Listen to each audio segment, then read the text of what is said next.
नमस्कार. जय महाराष्ट्र. जय महाराष्ट्र. समोरून ज्या जोरदारपणे जय महाराष्ट्राची गर्जना झालेली आहे, त्याच्यामुळे महाराष्ट्रातल्या आणि देशातल्या तमाम मराठी जनांना, हिंदू जनांना लक्षात आलं असेल माझ्यासमोर कोण बसला आहे. कारण जय महाराष्ट्र आवाज घुमवणारे बाळासाहेब ठाकरे, त्यानंतर उद्धवजी ठाकरे आज या स्टुडिओमध्ये आपल्याबरोबर उपस्थित आहेत. गेल्या 1 महिन्यापासून महाराष्ट्रात, देशात जे एक राजकीय वादळ निर्माण झाल्याचा भास निर्माण केले जातोय, त्याचे संपूर्ण केंद्रबिंदू उद्धव ठाकरे आहेत. आणि ज्यांना प्रतीक्षा होती मोठ्या प्रमाणात की उद्धव ठाकरे कधी बोलतील या सगळ्या विषयावर आणि लोकांच्या प्रश्नांना थेटपणे कधी उत्तरं देतील, अशी बहुचर्चित आणि बहुप्रतीक्षित असलेली मुलाखत आज ते सामनासाठी देत आहेत. उद्धवजी, मी आपलं स्वागत करतो. फार नमनाला घडावर तेल न घालता थेट प्रश्नाकडे आपण येऊया. कारण गेल्या काही दिवसात महाराष्ट्रात आणि देशात ज्या घडामोडी घडवल्या जात आहेत, त्याच्यामुळे महाराष्ट्राचं समाजमन अस्वस्थ आहे. आपण किती अस्वस्थ आहात किंवा आपली भूमिका पुढे काय आहे, यातून शिवसेना कशी पुढे जाईल, अशा अनेक प्रश्नांचं काहू या राज्याच्या मनामध्ये, जनतेच्या म्हणत नाही, महाराष्ट्राच्या मनामध्ये मारलेलं आहे. पण तरीही मला आज तुम्ही खूप रिलॅक्स दिसताय उद्धव साहेब. म्हणजे मला याचं कारण समजत नाही की आज मी आपल्याला पाहतोय किंवा गेले काही दिवस पाहतोय, आपल्या चेहऱ्यावर कोणताही तणाव दिसत नाही आणि आपण अत्यंत मोकळेपणानं इथं आलात आणि बोलताय. हे काय रहस्य आहे? हे रहस्य साहजिकच आहे. माझी माँ आणि शिवसेना प्रमुख बाळासाहेब यांच्याकडनं आलेले एक हे रसायन आहे. माँ म्हटल्यानंतर शांत, सौम्य, संयम, आणि साहजिकच आहे बाळासाहेब म्हटल्यानंतर वर्णन करण्याची आवश्यकता नाही आहे. आज जवळपास 1 वर्षानंतर आपण भेटतो आहोत. होय. मला आठवतंय गेल्या वर्षी या दिवसात जेव्हा आपली मुलाखत घेतली होती, तेव्हा करोनाचा कहर हा वरखाली होत होता. त्या करोनामध्ये जे काय करता येणं शक्य होतं ते मी राज्याचा मुख्यमंत्री म्हणून आणि अभिमानाने सांगेन की माझ्या राज्याचा कुटुंब प्रमुख म्हणून मी केलं. त्याच्यानंतर आता पाहिलं असाल, कारण त्यावेळेला लॉकडाऊन होता, मंदिरं बंद होती, सणासुदींना बंदी होती.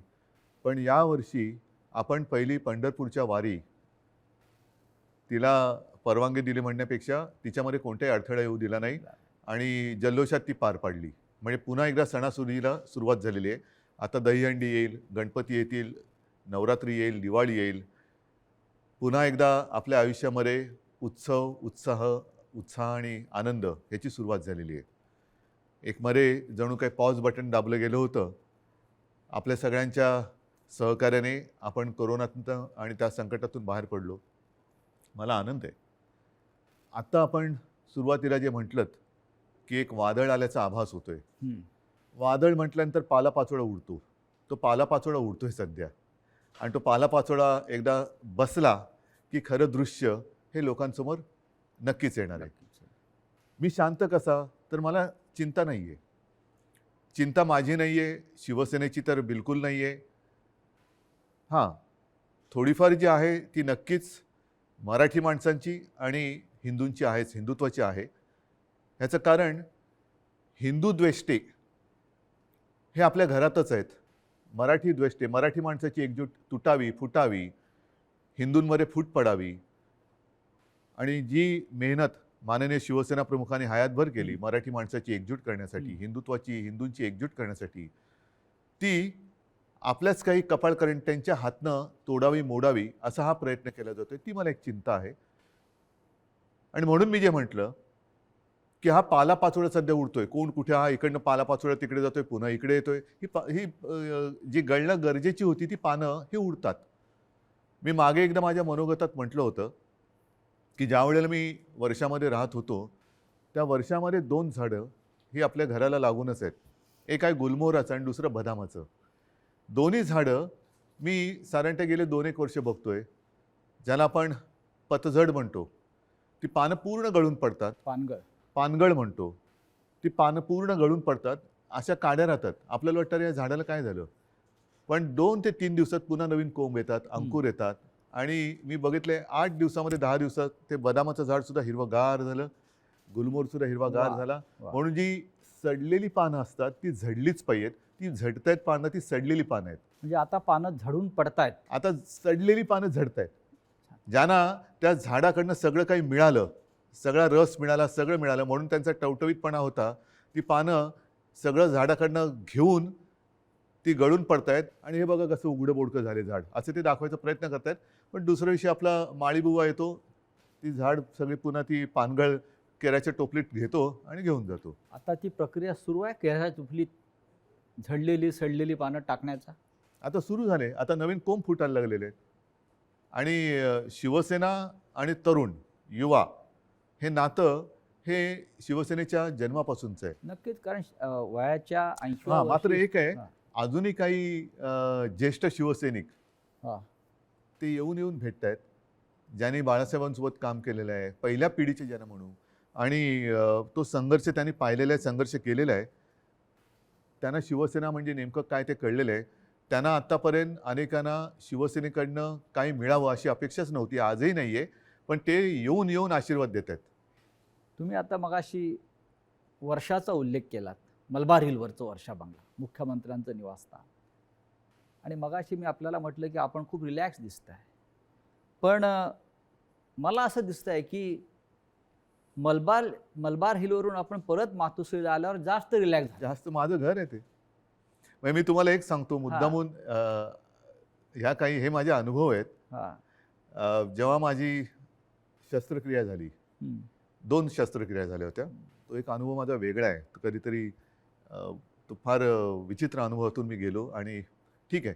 पण त्यावेळेला जेव्हा ॲनेस्थेशियामधनं मला जागवलं, मुख्यमंत्री असताना. मुख्यमंत्री होतो ना, शस्त्रक्रिया झाली. अच्छा, अलीकडचं. ऑपरेशन थिएटरमधनं बाहेर ते ॲनेस्थेशियातून बाहेर आल्यानंतर काढताना मला डॉक्टरने विचारलं, सर कुठे जायचं, मातोश्री की वर्षा? मी पटकन म्हटलं मातोश्री. आणि मग डॉक्टरने सांगितलं, डॉक्टर मला तुम्ही गुंगीत सुद्धा विचारलं असतं ना ॲनेस्थेशिया दिल्यानंतर सुद्धा, तरी मी मातोश्री हेच उत्तर दिलं असतं. म्हणजे तुमची इच्छा नियतीने पूर्ण केली असं म्हणताय तुम्ही मातोश्रीत येण्याची? नियती ही म्हटलं तर असते, म्हटलं तर नसते. मुळामध्ये माझी वर्षामध्ये जाण्याची इच्छा होती का? हं.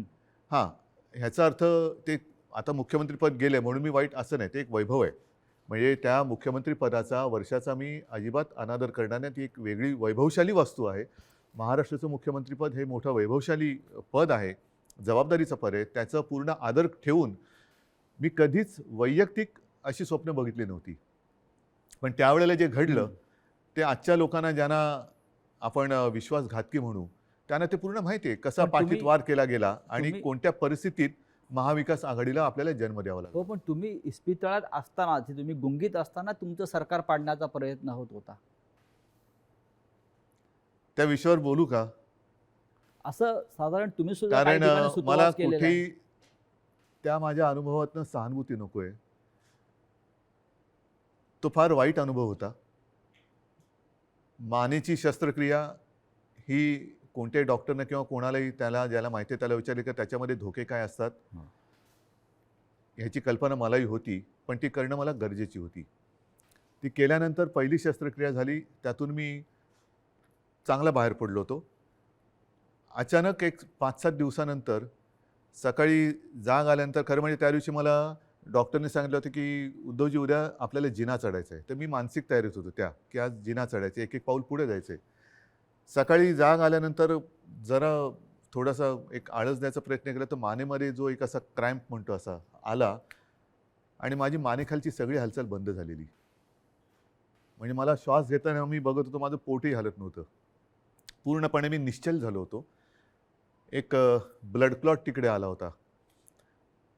सुदैवाने डॉक्टर वगैरे सगळे जागेवर होते आणि ज्याला तो गोल्डन आवर म्हणतात, त्या गोल्डन आवरमध्ये ते ऑपरेशन झालं म्हणून मी तुमच्यासमोर आज उभा आहे.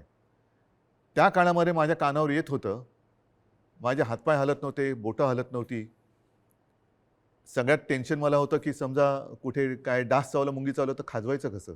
म्हणजे हा एक वेगळा विचित्र भाग होता. पण त्या काळात माझ्या कानावर येत होतं की काही जण मी बरा व्हावा म्हणून देवावरती अभिषेक करत होते आणि काही जण मी असाच राहावा म्हणून देव पाण्यात बुडून बसले होते. देव पाण्यात बुडून बसलेले लोक आता पक्ष बुडवायला निघालेत. आणि तेव्हा हे पसरवलं जात होतं की हा काय आता उभा नाही राहत, आपलं काय होणार, तुझं काय होणार. म्हणजे ज्या काळामध्ये आपल्या पक्षाला सावरण्याची वेळ होती, आपला मी पक्षप्रमुख, कुटुंबप्रमुख, शस्त्रक्रिया झाल्यानंतर माझी हालचाल होत नव्हती, त्या काळामध्ये ह्यांच्या हालचाली जोरात होत होत्या. हे नाही म्हटलं तरी एक मला वेदनादायी एक सत्य हे आयुष्यभर माझ्यासोबत राहणार, की जेव्हा आणि मी तुम्हाला जबाबदारी दिली होती पक्ष सांभाळायची, नंबर 2चं पद होतं, पक्ष सांभाळायला म्हणून पूर्ण विश्वास दिला होता. तो विश्वासघात तुम्ही, मी हॉस्पिटलमध्ये असताना म्हणजे माझी हालचाल बंद होती तेव्हा तुमची हालचाल जोरात होती, आणि ती सुद्धा पक्षाच्या विरोधात. शिवसेनेच्या विरोधात किंवा शिवसेनेच्या बाबतीमध्ये हे विश्वासघाताचं राजकारण वारंवार का होतं? ह्याचं कारण शेवटी आम्ही पक्ष हा प्रोफेशनली नाही चालवत असं मी म्हणेन. तुम्ही सुद्धा गेले अनेक वर्ष शिवसेना अनुभवतात, शिवसैनिकच आहात तुम्ही, पण एक परिवार म्हणून आपण बघत आलेलो आहे. बाळासाहेबांनी आम्हाला तेच शिकवलं, माने तेच शिकवलं, की एकदा आपलं म्हटल्यानंतर आपलं, त्याच्यावरती कदाचित जो राजकारणामधला गुन्हा किंवा चूक असेल ती आमच्याकडनं वारंवार होते. ती म्हणजे एखाद्यावरती विश्वास टाकला म्हणजे आम्ही त्याच्यावर अंधविश्वास टाकतो. पूर्ण जबाबदारी, मग त्याला ताकद देणं असेल, शक्ती देणं असेल. म्हणजे 2014 साली जे आत्ता आम्ही हिंदुत्व सोडलंय म्हणून आवई उठवत आहेत, मारतायत, बोंब मारतायत, त्यांना मला हाच प्रश्न विचारायचा आहे की 2014 साली भाजपाने युती तोडली होती तेव्हा आपण काय सोडलं होतं? काहीच सोडलं नव्हतं. आजही नाही सोडलेलं हिंदुत्व. पण तेव्हा जो एक मधला काळ आला होता, विरोधी पक्ष एक शिवसेना झाली होती, म्हणजे अनेकांना असं वाटलं होतं की शिवसेना आता संपेल, पण शिवसेना एकाकी लढली आणि 63 आमदार निवडून आलेले. त्या काळामध्ये विरोधी पक्षाची जी जबाबदारी आपल्यावरती आली तेव्हा सुद्धा मी पद कोणाला दिलं होतं?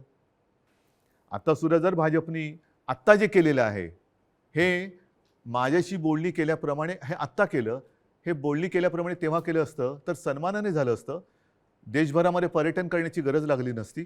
आणि असं मी ऐकलं, असं मी वाचलं, माझ्याकडे माहिती नाही, पण हजारो कोटी रुपये खर्च केले गेले. विमानांचा खर्च, हॉटेलचा खर्च, हे त्याच्यानंतर काही आणखीन अतिरिक्त खर्च म्हणजे खोक्यातला हां असेल, त्या खोक्यात काय दडलंय हे ज्याचं त्याला माहीत, देणाऱ्याला आणि घेणाऱ्याला कळलं असेल. पण हे फुकटात झालं असतं ना, आणि सन्मानाने झालं असतं. हेच तर मी सांगत होतो. मग का घडवलं? कारण त्यांना शिवसेना संपवायची आहे. जे शिवसेनेबरोबर ठरवलं होतं 2.5 वर्षाचं मुख्यमंत्रीपद, हेच तर तुम्ही आता केलं. आणि ते जर केलं असतं तर निदान 5 वर्षामध्ये भारतीय जनता पक्षाला एकदा तरी 2.5 वर्षात मुख्यमंत्रीपद मिळालं असतं. ही जी काय आता सोंगढोंग करतायत आम्ही शिवसेनेला, आता ही शिवसेना ते म्हणतात ती शिवसेना नाही आहे. हे सगळं तोडफोड करून त्यांचं समाधान होत नाही. त्यांना शिवसेना संपवायची आहे. ह्यांचा वापर करून ते शिवसेना संपवायला का संपवायचे असं वाटतं आपल्याला? कारण आतापर्यंत गेल्या 56 वर्षात शिवसेना संपवण्याचे प्रयत्न अनेक आणि प्रत्येक वेळेला शिवसेना अधिक जोमाने आणि तेजाने उभी राहिलेली आहे. आता सुद्धा त्यांना हिंदुत्वामध्ये भागीदार नको असेल, पण माझं नेहमी असंच म्हणणं आहे की शिवसेना प्रमुखांनी हिंदुत्वासाठी राजकारण केलं, कारण हिंदुत्व मजबूत व्हायला. हे जे करतायत ते राजकारणासाठी हिंदुत्व वापरतायत. हा आमच्या आणि त्यांच्या हिंदुत्वातला फरक, जे विचारतात ना तुमचं आणि भाजपचं हिंदुत्वामध्ये फरक काय, तो हा आहे. शिवसेनेचं राजकारण हे आम्ही हिंदुत्व मजबूत होण्यासाठी केलं, पण यांचं राजकारण मजबूत होण्यासाठी आणि हिंदुत्वाचा आश्रय घेतला. मुख्यमंत्रीपद स्वीकारल्यामुळे महाविकास आघाडी हिंदुत्व संकटात आलं, हिंदुत्व म्हणजे काय झालं अशी जी एक आवई उठवली जाते. हो, म्हणजे काय, मला एक प्रसंग असा सांगा किंवा एक माझ्या हातनं घडलेली गोष्ट किंवा निर्णय माझा मुख्यमंत्री पदावरती असतानाचा दाखवा की ज्याच्यामुळे हिंदुत्व धोक्यात आलं. एक निर्णय दाखवा. तर तुम्ही तेव्हा अयोध्येला आत्ता सुद्धा गेला होतात. अयोध्येमध्ये महाराष्ट्र भवन आपण उभं करतो, बरोबर आहे. हे हिंदुत्वाला सोडून आहे की नाही? तुम्ही ठरवा. अयोध्येत महाराष्ट्र भवन, बरोबर आहे. मुख्यमंत्री होण्याच्या आधी सुद्धा मी अयोध्येत गेलो होतो, प्रत्येक वेळेला आपण होतात. मुख्यमंत्री झाल्यावरती सुद्धा अयोध्येत गेलो होतो. कोण काय म्हणेल मी परवा नाही केली. मी गेलो आणि रामलल्लाचं दर्शन घेऊन केव्हाही आलो होतो. 2दा मी स्वतः अयोध्येत गेलो होतो. आता नव्या मुंबईमध्ये आपण तिरुपतीचं मंदिर त्याला जागा दिली. प्राचीन जी मंदिरं आहेत त्यांचं संवर्धन करणं, जतन करणं हे आपण सुरू केलं. गडकिल्ल्यांचं आपण सुरू केलं. हे कुठे, ह्याच्यात हिंदुत्व कुठे गेलं?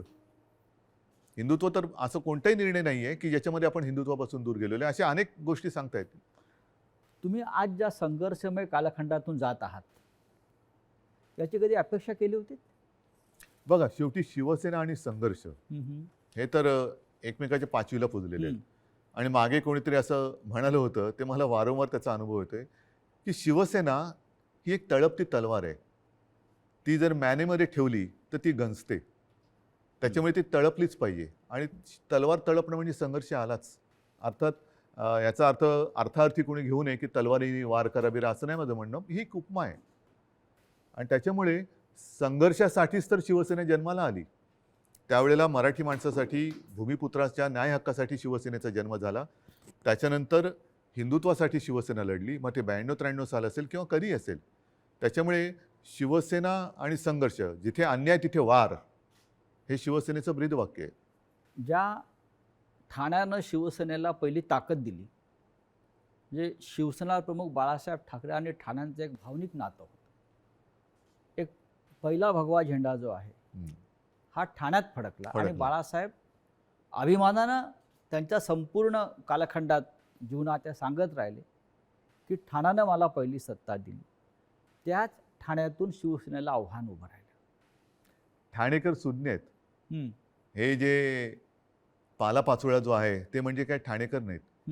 ठाणेकर आणि ठाणेकर नागरिक, शिवसेनेचे ठाणे आणि ठाण्याची शिवसेना, हे जे नातं आहे ना, हे ह्या पालापाचोळ्याला तोडता नाही येणार. त्याच्यामुळे मी तर म्हणेन पूर्ण महाराष्ट्र आणि ठाणंसुद्धा, अर्थात त्याच्यात आलं मुंबईसुद्धा आली, सगळेजणं निवडणुकांची वाट बघतायत. आणि म्हणून माझं मत हेच आहे की याच्या पुढे एक असा कायदा झाला पाहिजे की ज्यांना कोणाला युती करायची असेल, त्या दोन्ही पक्षांचं, 3 पक्षांचं, 10 पक्षांचं जे काय कडवळ तुम्हाला करायचं असेल ते करा. मात्र तुमच्यामध्ये करार मदार काय झालेला आहे तो जनतेसमोर ठेवा.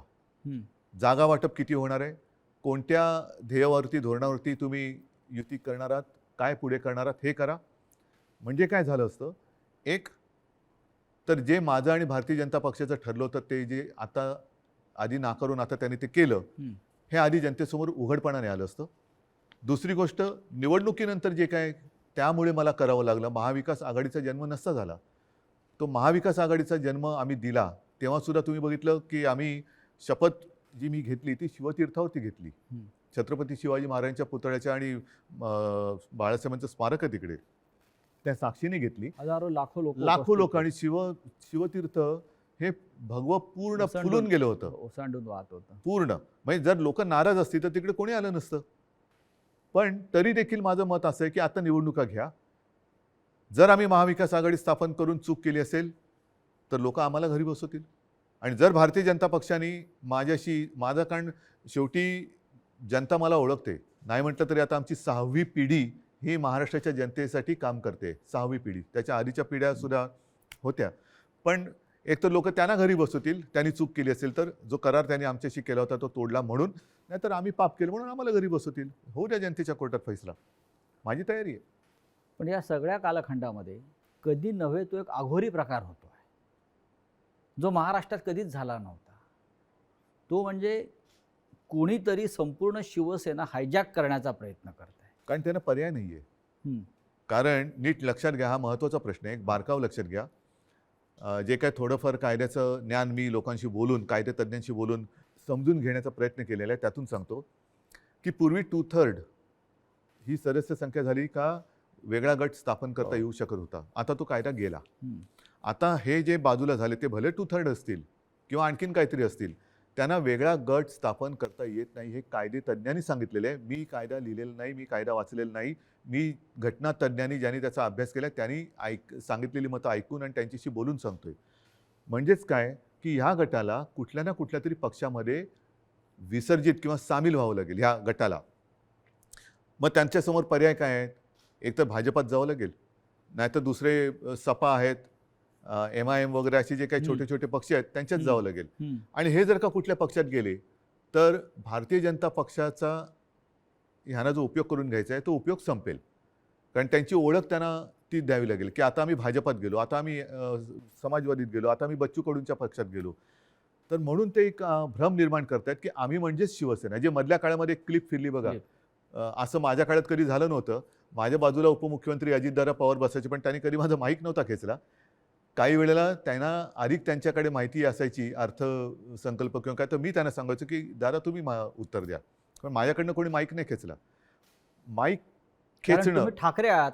तो तर भाग झालाच, पण एक आमच्या महाविकास आघाडीमध्ये एक समन्वय. सभ्यता होती, सभ्यता होती. सभ्यता होती आणि समन्वय होता. असो, त्याच्यावरती नंतर बोलायचं तर मी बोलेन. पण त्याच्यामध्ये जे उपमुख्यमंत्री बोलले की हे म्हणजे शिवसेना, म्हणजेच त्यांचा डाव असा आहे की शिवसैनिकांमध्येच लढाई लावायची, शिवसेना खतम करायची. एकदा का काम संपलं की पालापाचोळा तुम्ही जे मगाशी म्हणालात तो टोपलीत भरला की नेऊन टाकायचा. पण त्यांचा अशी योजना होती की बाळासाहेब ठाकरेंनंतर ही शिवसेना परत खतम करायचीच त्यांचं स्वप्न होतं, पण बाळासाहेबांनंतर तुम्ही शिवसेना उभी केली. त्यांच्या पोटात तेच दुखतंय. त्यांना शिवसेना आणि ठाकरे वेगळे करायचे, जसं गांधी आणि काँग्रेस वेगळी गांधी आणि करायची. काँग्रेस. आणि त्यांच्यात एक तुम्ही बघा, मला टीकात्मक केवळ बोलायचं म्हणून मी बोलत नाही, पण दुसरे जे आता सरदार वल्लभभाई पटेल, सुभाषबाबू, तसं बाळासाहेब, हे स्वतःचेच म्हणून आता लोकांसमोर आणायचं. म्हणजे आपल्याकडनं काही आदर्श निर्माण नाही झाला तर दुसऱ्यांचे जसं पक्ष फोडतायत तसं आदर्श फोडायचे, आदर्श म्हणजे पळवायचे आदर्श आमदारांप्रमाणे. फोडायचे म्हणा किंवा पळवायचे म्हणा, पळवायचे. आणि मग ते आपलेच म्हणून लोकांसमोर जायचं. तसं त्यांचं चाललंय की बाळासाहेबांना त्यांनी मान सन्मान तर दिलाच पाहिजे, नाही तर लोक जोडे मारतील, लोक ठेवणार नाहीत त्यांना जागेवर. कोणी असला आणि तो बाळासाहेबांच्या विरोधात काही बोलला तर लोक हाणतीलच जोडा त्याच्या. तर म्हणून त्यांना बाळासाहेब पाहिजेत, पण आता ठाकरे आणि शिवसेना हे नातं तोडायचं आहे. माझं आव्हान आहे की ठाकरे आणि शिवसेना नातं तोडून दाखवा. मात्र ते करताना माझ्या वडिलांचे फोटो लावून मतं मागू नका. प्रत्येकाला आईवडील असतात आणि त्यांच्याबद्दल मला आदर आहे. मला माझ्या आईवडिलांबद्दल आदर आहे, तसं प्रत्येकांना प्रत्येकाच्या आईवडिलांबद्दल आदर असायला पाहिजे. आता गेल्या आठवड्यात गुरुपौर्णिमा झाली. मी माझ्या वडिलांना आजोबांना गुरु मानतो. प्रत्येकाने पितृदेव भव मातृदेव भव देव मानलं पाहिजे. स्वतःच्या आईवडिलांचे फोटो लावावेत आणि मतं मागावीत. जर आज माझ्या दुर्दैवाने माझे आईवडील माझ्यासोबत असे नाही आहेत, पण ते नेहमी मी माझ्यामध्ये आहे असं मानतो, पण ज्यांची आई आणि वडील हे सुदैवाने त्यांच्यात आहेत, तर मी म्हणेन असा आशीर्वाद पुन्हा दुसरा मिळू शकत नाही. त्यांना घेऊन सभा घ्याव्या, भाषणं करावीत आणि मतं घ्यावीत. माझे वडील काय चोरताय? माझे वडील कशा? म्हणजेच काय की तुमच्यात कर्तृत्व नाहीये, तुमच्यात हिंमत नाहीये, तुम्ही मर्द नाही आहात, तुम्ही विश्वासघातकी आहात. आणि लोकांचा, माझा तर केलाच, लोकांचा विश्वासघात करताना बाळासाहेबांच्यावरनं संभ्रम कशाला करतायत? तुमच्यात तुमचा मर्दाचा चेहरा घ्या आणि जा पुढे आणि मागा मतं. नाही, पण निवडणूक आयोगापुढे आता एक नवीन खटला उभा राहतो आहे. तो म्हणजे धनुष्यबाण कोणाचं, चिन्ह जे शिवसेनेचं जे लोकांपर्यंत पोहोचलं. बघा, मला अजूनही देशाच्या घटनेवरती भरोसा आहे, कायद्यावरती भरोसा आहे. चोरीमारी सगळीकडे चालते असं माझं मत नाही आहे तेवढा. कारण मी जे म्हटलं ना की सत्यमेव जयते, नाहीतर हे तुम्हाला वाक्य पुसावं लागेल आणि मग 2 वाक्य करावं लागेल एकाची. एक तर म्हणजे असत्यमेव जयते आणि दुसरं वाक्य सत्तामेव जयते. त्याच्यामुळे सत्तामेव जयते पुढे तुम्ही असत्य घेऊन जर का करणार असाल तर ते काही लोक खपून नाही घेणार. आज वेळ अशी आणलेली आहे, हे दुर्दैव आहे महाराष्ट्राचं म्हणतो, की ठाकरेंना पुरावे द्यावे लागतात शिवसेना खरी किंवा खोटी. नाही, लोक वाट बघतायत निवडणुकांची. म्हणजे आम्हाला पुरावा द्यायची गरज नाही. लोक म्हणतात की आम्हाला निवडणुका येऊ दे, ध्यानच पुरून टाकतो. बरं, जनताच पुरावा देईल. जनताच त्यांना पुरून टाकेल राजकारणामध्ये. आज जी फूट दिसते शिवसेनेत, अशा प्रकारची फूट याआधी राणे भुजबळांनाही पाडता आली नव्हती. असं का घडलं? ज्यांना मी अधिकार दिले होते, ज्यांना मी म्हणजे त्यावेळेला लोक माझ्या तोंडावर नव्हती बोलत, पण मला कुजबूज आहे की अरे काय मुख्यमंत्री, नगरविकास खातं मुख्यमंत्र्याकडे असायला पाहिजे, मलाईदार खातं आहे म्हणतात. मला मलाई बिलाई खाण्यासाठी मी गेलो नव्हतो. मी माझ्याकडे जी खाती ठेवली होती ती एक GAD, ज्याला सामान्य प्रशासन म्हणतात, न्याय व विधी. IT मध्ये मला खरंच काहीतरी एक तंत्रज्ञानाचा उपयोग सगळ्या खात्यांसाठी काहीतरी करता येईल का, हा एक माझा विषय होता. राजीव गांधींनी एक क्रांती केली होती, तसा एक विषय होता. आणि त्याच्यानंतर काही काळ एका दुसऱ्या मंत्र्यांनी दिवे लावले म्हणून त्यांचं खातं माझ्याकडे थोडे दिवस मला ठेवावं लागलं होतं. नक्की काय चुकलं असं वाटतं? चूक माझी आहे आणि ती मी पहिल्याच माझ्या फेसबुक लाईव्हमध्ये कबूल केलेली आहे. गुन्हा माझा आहे. तो म्हणजे मी यांना परिवारातले समजून यांच्यावरती अंधविश्वास ठेवला. तुमचं मुख्यमंत्री होणं चुकलं? मला 2 गोष्टी आहेत. समजा मी मुख्यमंत्री त्यावेळेला यांना केलं असतं, हां. यांनी वेगळं आणखीन काय केलं असतं? कारण यांची भूकच भागत नाही. यांना मुख्यमंत्रीपद पण पाहिजे आणि आता पक्षप्रमुख म्हणजे शिवसेना प्रमुख व्हायचे. शिवसेना प्रमुखांबरोबर स्वतःची तुलना करायला लागलात. म्हणजे हे जे आहे ना, ही राक्षसी महत्वाकांक्षा आहे आणि ह्याला हावरटपणा म्हणतात. हाव. म्हणजे एक दिलं तरी तुझं तेही माझं, माझं तेही माझं, तुझं तेही माझं, ह्याचं तेही माझं, त्याचं तेही माझं, माझं ते माझं, तुझं तेही माझं इथपर्यंत होतं. आता ह्याचंही माझं आणि त्याचंही माझं इथपर्यंत त्यांची हाव गेलेली आहे. या हावरटपणाला सीमा नसते. की महाविकास आघाडीचा प्रयोग चुकला? महाविकास आघाडीचा प्रयोग जर का चुकला असता तर लोकांनी उठाव केला असता. लोकांनी, जनतेने केला असता. तसं नाही झालं. जनता ही आनंदी होती कारण आल्याच आम्ही पहिल्यांदा शेतकऱ्यांना कर्जमुक्त केलं होतं. हां. त्याच्यानंतर करोना काळामध्ये मी अभिमानाने सांगेन, संपूर्ण माझ्या मंत्रिमंडळातील सहकाऱ्यांनी, प्रशासनाने आणि जनतेने उत्तम सहकार्य केलं. म्हणूनच ज्या पहिल्या 5 मुख्यमंत्र्यांमध्ये माझं नाव आलं, ते मी नक्कीच. माझं नाव नाही मानत, ते जनतेचा मी प्रतिनिधी म्हणून ते नाव आलं होतं. जर समजा यांनी सहकार्य नसतं केलं तर कोण होतो मी? मी कोण होतो? मी एकटा काय कर बरं, मी तर घराच्या बाहेरही पडत नव्हतो कारण घराबाहेर पडायचं नाही हेच मी लोकांना सांगत होतो. जाऊन पण घोळके करा. फुटीरांचा आक्षेप त्याच्यावरच आहे. जे फुटून गेले आहेत त्यांचा आक्षेप असा आहे की आपण घराबाहेर पडला नाहीत, आपण मंत्रालयात गेला नाहीत, आणि आपण त्यांना भेटला नाहीत. तरी सुद्धा घराबाहेर न पडता सुद्धा देशातल्या सर्वोत्तम 5 मुख्यमंत्र्यात नाव का आलं माझं? कारण त्यावेळेला ती परिस्थिती तशी होती. मी स्वतः सांगत होतो घराबाहेर पडू नका आणि लोक ऐकत होते. मी जर का घराबाहेर आजही पडलो आणि केव्हाही पडलो तरी शिवसेना प्रमुखांच्या, माझ्या पूर्वजांच्या आशीर्वादामुळे गर्दी होतेच. म्हणजे मग काय झालं असतं? लोकांसांगे ब्रह्मज्ञान आणि स्वतः कोरडे पाषाण. म्हणजे ती काळाची गरज होती. काळाची गरज होती. पण त्याच काळात मी पुन्हा एकदा सांगतो, सुरुवातीच्या काळामध्ये जेव्हा करोना आपल्याकडे त्याचा शिरकाव झाला हे कळलं, तेव्हा साधारणतः 7,500 ते 8,000 रुग्णशय्या आपल्या राज्यात पूर्ण मिळून होत्या. त्याच्यात ऑक्सिजन बेड्स आले, व्हेंटिलेटर्स आले, कॉमन जे रुग्ण असतात ज्यांना साधारणतः एक थोडी ट्रीटमेंट देऊन घरी जाऊ शकतात, ऑपरेशन नंतरचे असतील, त्याच्यानंतर डायलिसिस असतील. पहिल्या लाटेत आपण ते साधारणतः 8,000 जर का धरले तर ते 3.5 लाखावरती नेले होते. हे घर बसल्या. हॉस्पिटलमध्ये बेड्स नव्हते, रुग्णवाहिका नव्हत्या. कोणी कशा केल्या त्या? कोरोनाच्या टेस्टसाठी आपल्या राज्यात फक्त 2 प्रयोगशाळा होत्या. एक कस्तुरबामध्ये, दुसरे NIV एक पुणे. त्या आपण 600च्या वर केल्या घरी बसून. पण त्याच्याविषयी 50 आमदारांना कौतुक नाही आहे. त्यांना तुम्ही निधी दिलेला नाही म्हणतायत आणि तुम्ही हिंदुत्व सोडलं असं म्हणतायत. त्याच्यामुळे ते सोडून गेले. तुम्ही महाराष्ट्रासाठी जे काय केलेलं आहे, करोनाच्या संकटातून राज्याला वाचवलेलं आहे, लोकांना जीवदान दिलेलं आहे. महाराष्ट्रामध्ये नद्यातून प्रेत वाहून तुम्ही दिली नाहीत.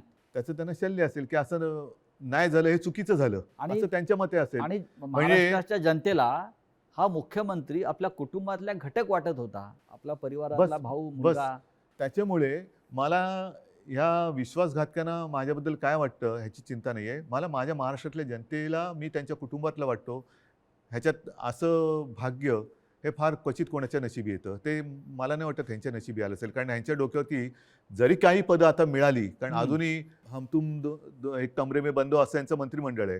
त्याच्यामुळे त्याचा विस्तार कधी होणार आहे माहिती नाही.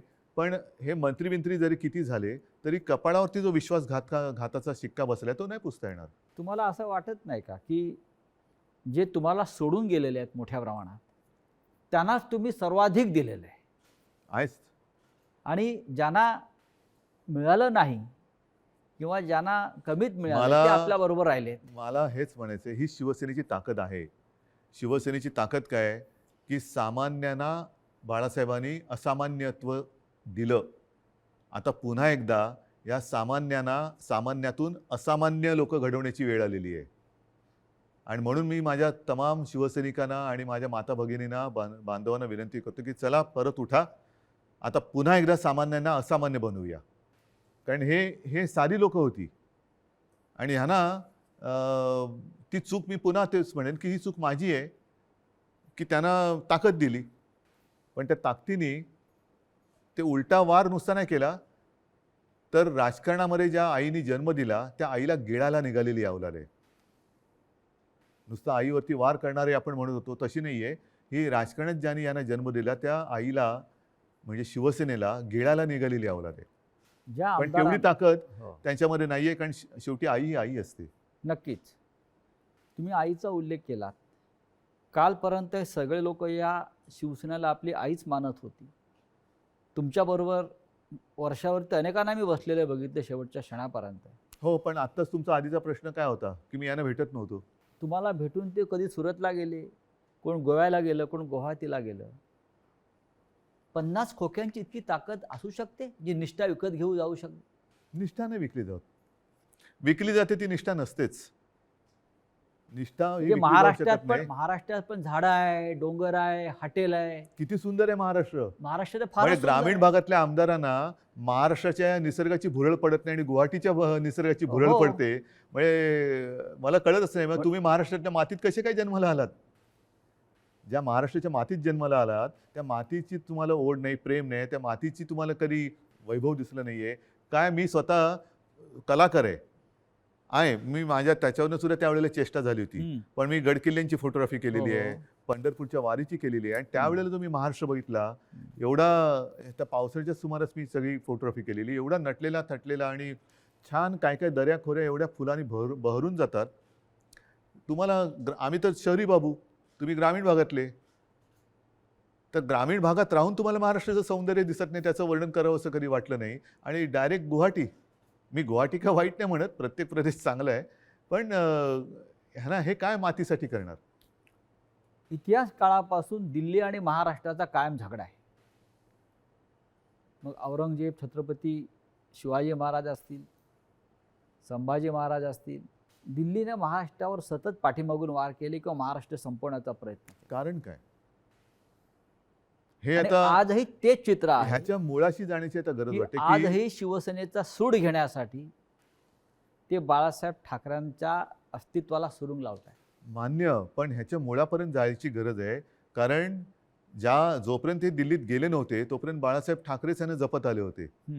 बाळासाहेबच यांना वाचवत आले होते आणि वाचवलं होतं एका हिंदुत्वाच्या ध्यासापायी, वेडापायी. मग दिल्लीत बसल्यावरती असं त्या दिल्लीच्या खुर्चीला काय असं वेगळा काय स्प्रे मारला की काय झालं की तुम्हाला ज्यांनी जपलं त्यांनाच तुम्ही संपवायला निघालात? ज्या शिवसेनेनी बाबरीची जबाबदारी तेव्हा घेतली होती शिवसेना प्रमुखांनी, त्या शिवसेनेला तुम्ही हिंदुत्व सोडलं म्हणून संपवायला निघालात. बरं, आम्ही काँग्रेसबरोबर गेलो म्हणून तुम्ही म्हणता हिंदुत्व सोडलं. मग मुफ्ती महमद आणि मेहबूबा मुफ्तीबरोबर तुम्ही गेला होतात, ते काय होतं? काय सोडलं तर तुम्ही? मग तेव्हा तर आम्ही आता तुम्हाला वाटतं हिंदुत्व सोडलं, जे सोडलं नाही, पण तेव्हा तुम्ही लाच सोडली होतीत ना. काय मेहबूबा मुफ्ती आज सुद्धा वंदे मातरम म्हणतात की भारत माता की जय बोलतात? हे माहिती असून सुद्धा तुम्ही मला हे त्यांनी एकदा सांगितलं होतं की तिकडे निवडणुका घेऊन दाखवा, असं अतिरेक्यांनी आव्हान दिलं, म्हणून आम्ही निवडणुका घेऊन दाखवल्या. सरकार बनवून दाखवा म्हणून आम्ही त्यांच्याबरोबर सरकार बनवून दाखवलं. पण सरकार बनल्यानंतर मला वाटतं मुफ्ती महमद सईदनी अतिरेक्यांचा आणि पाकिस्तानला त्यांनी धन्यवाद दिले होते काश्मीर खोऱ्यात शांततेत निवडणुका होऊ दिल्यामुळे. मग कोणाला काय दाखवलं तुम्ही? कोणाला काय दाखवलं? म्हणजे बरं, आता सुद्धा ते बिहारमध्ये जे बसलेत नितीश कुमार बरोबर, नितीश कुमार हिंदुत्ववादी आहेत का? कारण मला जे आठवतं त्याच्याप्रमाणे त्यांनी एकदा संघमुक्त भारत असा नारा दिला होता. संघमुक्त भारत असं शिवसेनेने कधी दिला नाही. राम मंदिराच्या प्रश्नावर रामविलास पासवान एनडीएतून बाहेर पडले होते, तरी ते त्यांना प्यारे होते. हो. आम्ही तो उलट म्हणत होतो की विशेष कायदा बनवा. 5 वर्ष 7 वर्ष झाली तरी ते विशेष कायदा बनवून राम मंदिर बनवू शकले नाही. ते न्यायालयाने निकाल दिला. या देशातला समस्त विरोधी पक्ष आणि प्रादेशिक पक्ष संपवले जातात आणि मित्र पक्ष पण. आणि हा मित्र पक्ष, असं तुम्हाला काय दिसतंय का? कारस्थान किंवा अशा प्रकारचं सुडाचं बघा, मला असं राजकारण? वाटतं हा ज्याचा त्याचा प्रश्न आहे. जे आता सरन्यायाधीश बोललेत मध्ये, ओझर तर मी वाचलं की आपल्या देशात विरोधी पक्षाला शत्रू समजू नका. विरोधी पक्षांनी सुद्धा जबाबदारीने वागलं पाहिजे आणि सत्ताधारी पक्षांनी सुद्धा जबाबदारीने वागलं पाहिजे. मी जो काही 2.5 वर्षात अनुभव घेतला मुख्यमंत्री म्हणून, मी विरोधी पक्षांना काही वेळेला मी स्वतः आवाहन केलं की सरकार म्हणून आमचं समजा जर काही आम्ही कुठे कमी पडत असू, आमचं काही चुकत असेल, तुम्ही आमच्या नजरेत आणून द्या. नजरेत आणून द्या. हे काम विरोधी पक्षाचं आहे. कारण ते सुद्धा शेवटी लोकप्रतिनिधी असतात. त्याच्यामुळे सशक्त लोकशाहीसाठी आणि महाराष्ट्राची विरोधी परंपरा पक्ष आहे ती. हा सुद्धा तेवढा सुसंस्कृत पाहिजे, संवेदनशील पाहिजे आणि तेवढाच किंवा त्याच्याहून थोडा जास्त हा सत्ताधारी पक्ष संवेदनशील पाहिजे आणि सुसंस्कृत पाहिजे. आता हा संवेदनशीलता आणि सुसंस्कृतपणा हम्म. ही कुठेतरी रसातळाला जायला लागले असं वाटते. कशामुळे? पिढ्या बदलत आहेत आणि सत्तेची हाव. आता काय झालेलं आहे, फास्ट फूडचा जमाना आलेला आहे. हा. तुम्ही फोन केला की 10 मिनिटात, 15 मिनिटात, 20 मिनिटात पार्सल आलंच पाहिजे. तसं मी पक्षात गेलो की मला थोडे दिवसात काहीतरी मिळालंच पाहिजे. नाही गेलं तर माझ्याकडे दुसरं आहे. या देशामध्ये विरोधी पक्षच राहू नये. मग राज्यामधले शिवसेनेसारखे प्रादेशिक पक्ष असतील किंवा राष्ट्रीय पातळीवरचे काँग्रेससारखे पक्ष असतील आणि त्यांना संपवण्यासाठी साम दाम दंडभेद ह्यातनं काय साधलं जाणार? म्हणजे केंद्रीय तपास यंत्रणांचा ईडी नाही. असेल, सीबीआय असेल, ह्यातनं साधणार काय? यांचा जो गैरवापर सुरू शेवटी आहे. शेवटी जनता ही सार्वभौम आहे आणि तुम्ही बघितलं असाल की जनतेच्या मनाविरुद्ध हम्म. एखादा निर्णय गेला तर जनता थांबत नाही, ती रस्त्यावरती उतरते. आपण जो संवाद जनतेशी साधत आहोत, मला असं वाटतं जनतेच्या सगळ्या प्रश्नांना आपण भरभरून उत्तरं देताय, मनापासून बोलताय. हा संवाद आपण असाच कायम ठेवू.